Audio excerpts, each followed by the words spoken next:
किसी की भी अनदेखी, उपेक्षा उसका अनादर ही होता है।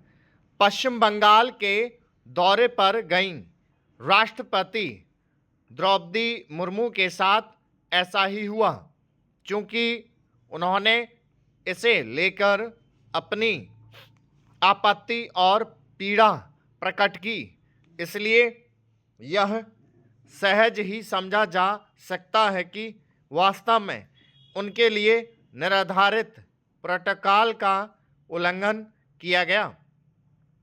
यह इससे सिद्ध भी होता है कि उनके कार्यक्रम स्थल में बार बार बदलाव किया गया और अंततः उसका आयोजन ऐसी जगह किया गया जहां लोगों को पहुंचने में कठिनाई का सामना करना पड़ा।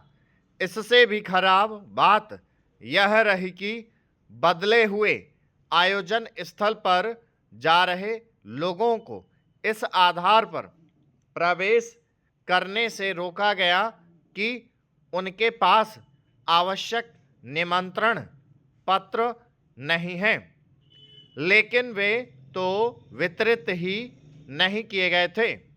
स्पष्ट है कि बंगाल सरकार में कोई यह चाहता था कि राष्ट्रपति का यह कार्यक्रम सफल ना होने पाए।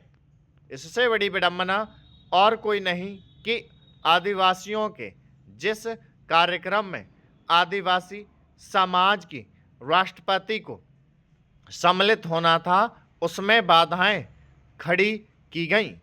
उनकी किस हद तक अनदेखी की गई, इसका एक प्रमाण यह भी है कि आयोजन स्थल पर उनके लिए आवश्यक सुविधाओं जैसे कि शौचालय आदि की व्यवस्था तक नहीं की गई।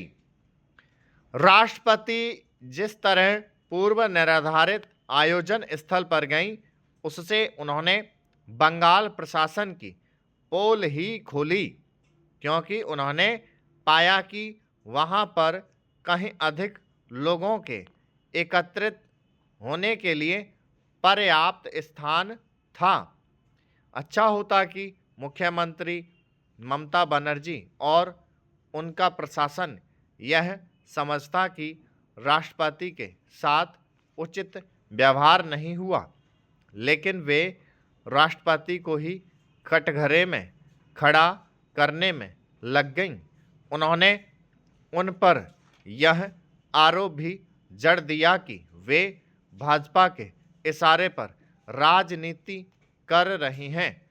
आखिर आदिवासियों के सम्मेलन में आदिवासी समाज की ही राष्ट्रपति का जाना दलगत राजनीति का विषय कैसे हो गया?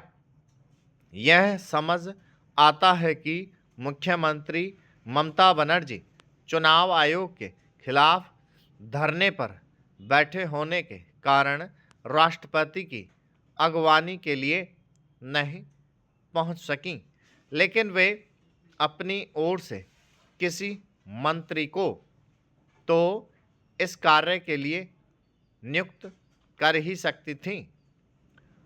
प्रोटोकॉल भी यही कहता है और इसके कई उदाहरण हैं कि जब राष्ट्रपति, उपराष्ट्रपति अथवा प्रधानमंत्री के आगमन पर मुख्यमंत्री उपस्थित नहीं हो पाते, तो वे अपने किसी मंत्री को उनके स्वागत के लिए भेजते हैं।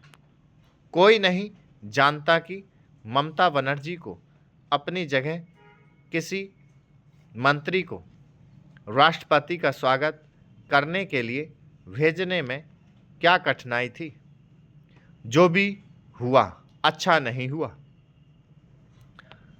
राष्ट्रपति के किसी दौर को दलगत राजनीति से दूर रखा जाना चाहिए और वे जिस आदर एवं सम्मान की अधिकारी हैं, वह उन्हें प्रदान किया जाना चाहिए। वित्तीय वर्ष 2025-26 के अंतिम माह में कोषागार से राशि की निकासी को लेकर सीमा तय की गई है। स्टॉप